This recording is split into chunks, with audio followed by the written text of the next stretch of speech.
This morning, President Trump is on the attack after the FBI released a redacted version of its FISA application to surveil Carter Page. Carter Page, of course, advised the president on foreign policy during the campaign. It reads in part, quote, "The FBI believes Page has been the subject of targeted recruitment by the Russian government." Page, for his part, calls that ridiculous.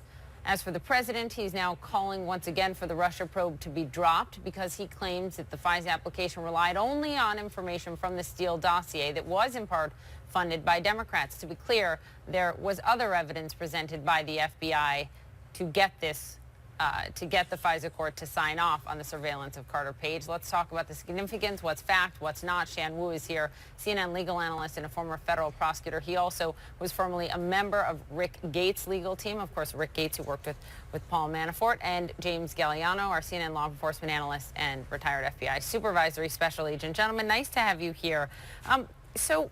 Shan, when you look at how Republican lawmakers are responding to all of this, Senator Marco Rubio yesterday on this network said, no, this is how it works. This is how you get judges to sign off on this ability to surveil an American citizen, which is not taken lightly. And it worked the way it should. It worked correctly. Lindsey Graham, another Republican senator, sees it differently. Listen. In my view, that the FISA warrant process needs to be looked at closely by Congress. The main reason they issued the warrant was the dossier prepared by Mr. Steele. The substance of the dossier to this day is a bunch of garbage. To be clear, Shan, the dossier was part of it, and other evidence from back in 2013, for example, was also part of the evidence the FBI put forward. Talk about the judges that not only authorized this the first time, but 3 subsequent times, and why that matters. Yes, Poppy, I think that's a very important point to note, is that it's been reauthorized.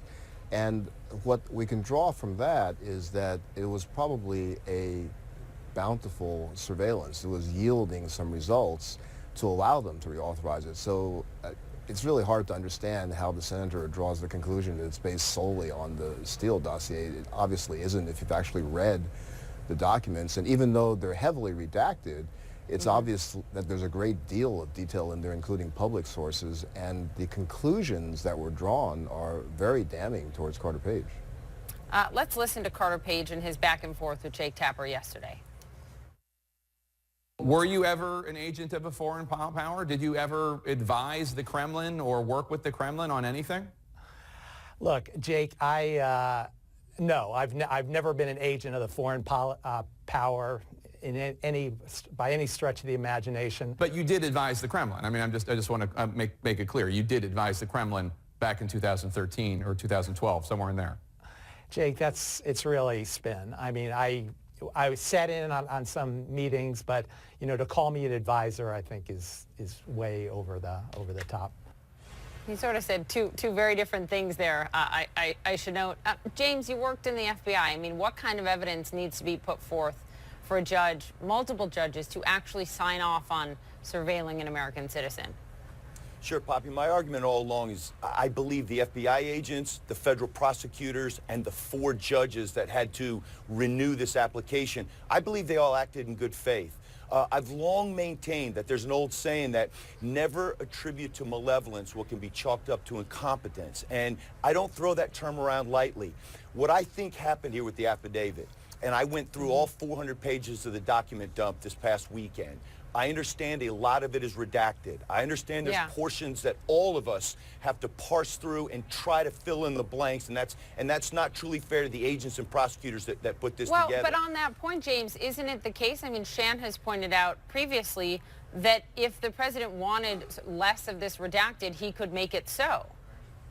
He could. But he has to be concerned about sources and methods. A lot of counterintelligence experts have rightly put out there that to fully unredact this thing could possibly put people into harm's way. And I don't think that's a good thing. I don't think anybody wants that.